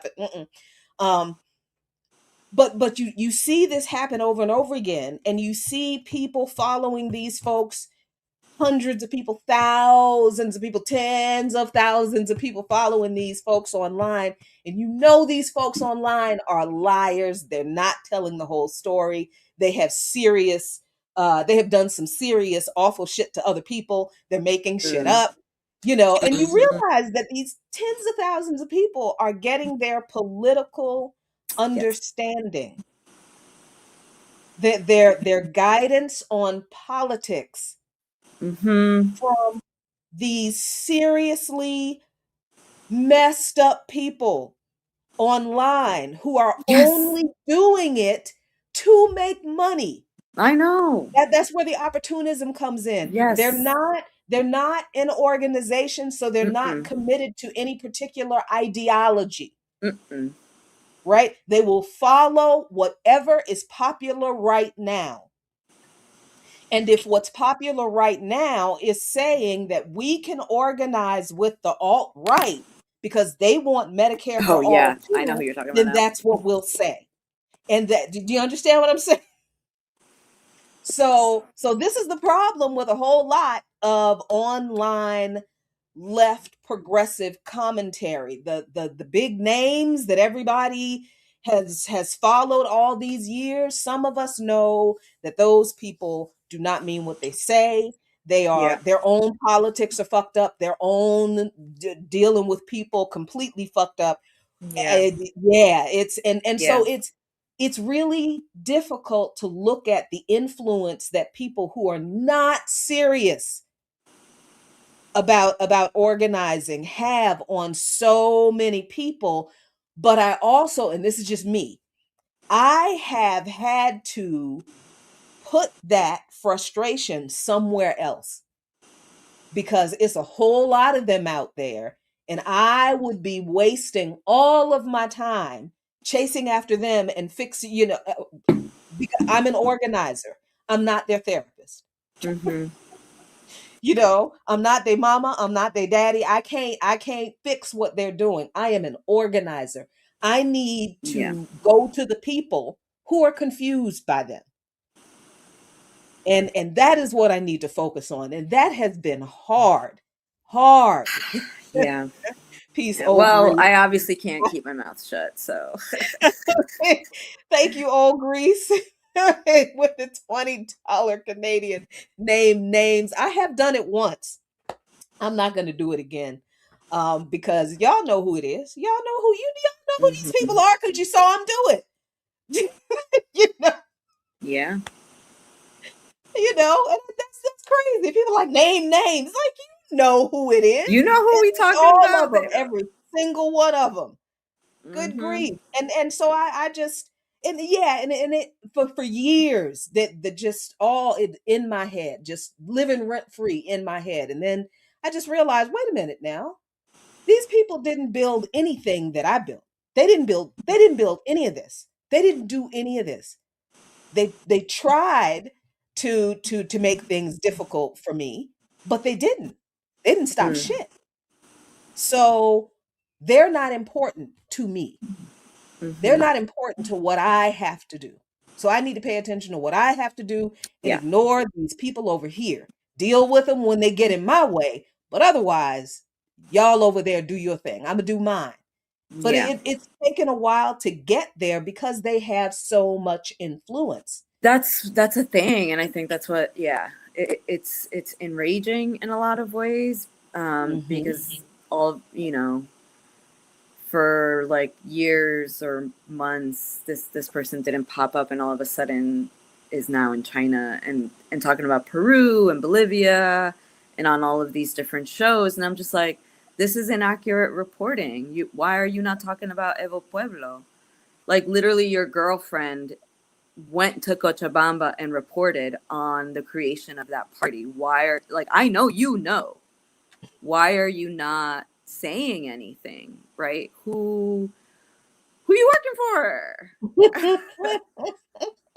Who is you working for, my dude?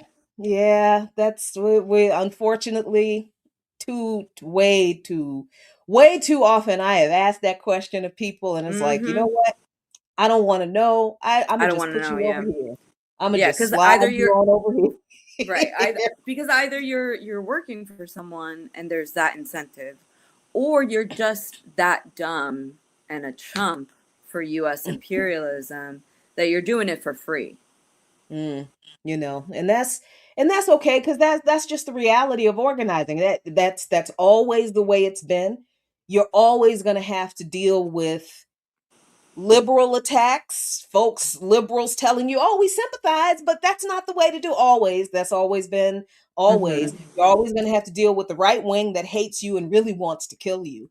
You're always going to have to deal with infiltration. You're always going to have to deal with people who are in the organization who actually don't want to do the work. So you're wondering, why are you here? But that Mm-hmm. doesn't matter because there are people in the organization who absolutely are committed to doing the work. And it doesn't matter if it's 5, 15, or 50 of them. That small group of people who are Just take committed your to the people work, and run. yep, you will do more with Work. that group of Yep. people than you will do with everybody else who is giving you a hard time. So I'm learning as I am still learning this organizing thing. You Mm-hmm. cannot focus so much on the people who are causing problems and giving you a hard time and making your work difficult. You have to pay attention to those people because they can cause problems. But our job as organizers is really to focus on the people, to focus Mm-hmm. on the people, on the people, on the people. And that's our job. So Yeah. that's what we do. That's what we do. So what do you have coming up this week?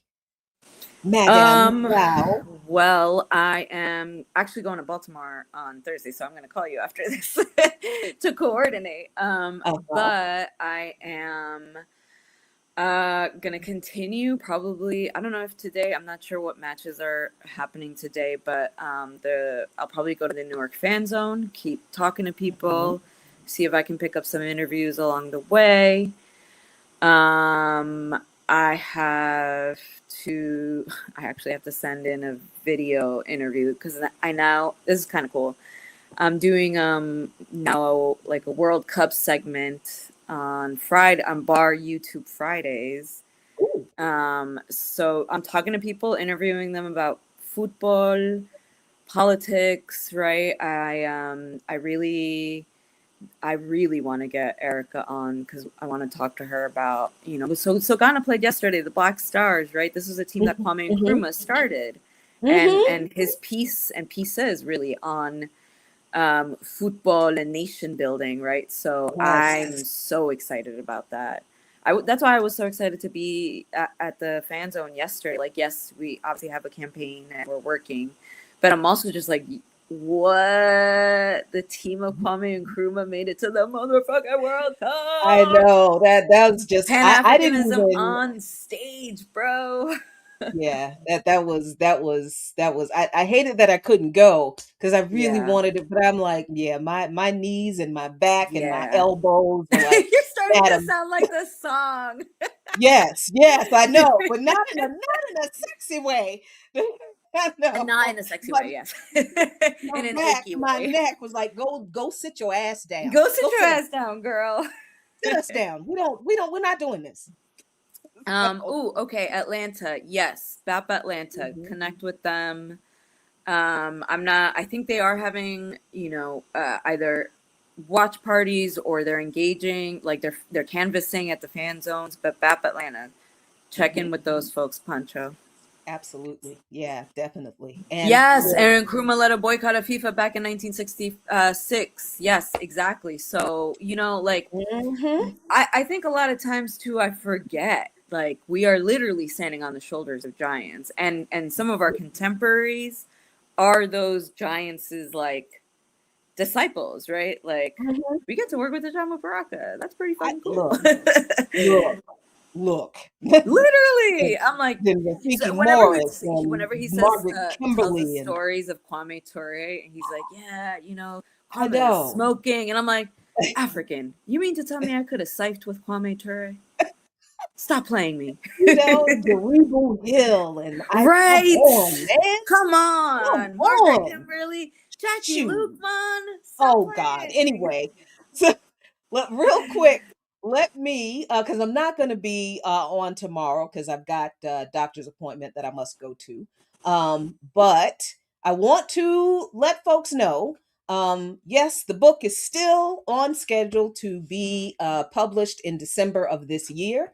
And until Friday this week, you can pre-order the book for 25% off from Barnes and Noble. So see, here it is. I'm going to give you this link in the chat to pre-order my forthcoming book, We Need John Brown Christians, Embracing Christianity That Confronts Power. The regular price is $19.99. If you order it pre-order before the 26th, you can get it for 25% off. Please pre-order the book. Pre-orders are how the publisher determines whether they're going to have a second print run or not, how popular the book is going to be. So thank you so much. Appreciate you. Please order the book. It's actually, I actually did my thing on that, but I really did. Hey, I love that. I was mad as hell. I wrote the hell out of that book. You're like, I wrote the hell out of that thing. Y'all go read my did. work. I kind of did. I one went back and that's read it one long again. diss track. Like, damn, I am mean. Jesus Christ, that was awful. That was great. Big up yourself. I did. I kind of had to like, damn, that was kind of brutal. I'm proud of myself. That's so funny. Yeah. So All right, y'all. That's the show. That's the show. Yeah, I wish I could man. figure out how to play videos, but because I really wanted to play this video of JP. Let me see if I can try. Well, no, it's already 10. Y'all go check out the Katie Halper show I did yesterday with Hijamu, in which there is a clip of Comrade JP. He made his Katie Halper debut last night. He was like, this should drop faster than the Kendrick Lamar diss track. I said, you know it. It was like 20, maybe like 30 minutes after I had taken a video of him that then I was on Katie's show and was showing it. So yeah, no, it was really good. Let's we still have until July 19th, the World Cup. The final is taking place less than 10 minutes away from a literal concentration camp. Yep. And along with the work that we've been doing there, we are building out with the organizations that have been outside Delaney every day. We're building with the families. We actually co-wrote a statement with some of the mothers that we are trying to get over to BAR to publish. So y'all, check out the work that we have been doing. BAP. Mm-hmm. Nice. Someone just joined BAP Atlanta. Wonderful. Hey, welcome to the revolution, comrade. Thanks so much for joining us on the Remix Morning Show, Women's Wednesday today. Come back and hang out with us tomorrow. On Thursday, I will not be on tomorrow. Sorry, but I will see you all on Friday, where I'm not sure what I'll be talking about, but it sure as hell will be darker than blue. That's for sure. Peace, y'all. See you soon. Peace, Cloud. Peace. Black Liberation Media is a collective of Black and African organizers, journalists, academics, and media personalities serving Black and African masses seeking to further grow in their understanding of themselves, their histories, and the African world through entertainment and news. Please continue to like, subscribe, and donate to the channel so we can further serve you and liberate our people. You can also go to blkliberationmedia.org, get some merchandise, and also become a Patreon member and a member from the YouTube. Please do what you can, share, and show your love as we will show ours for you. Black Liberation Media.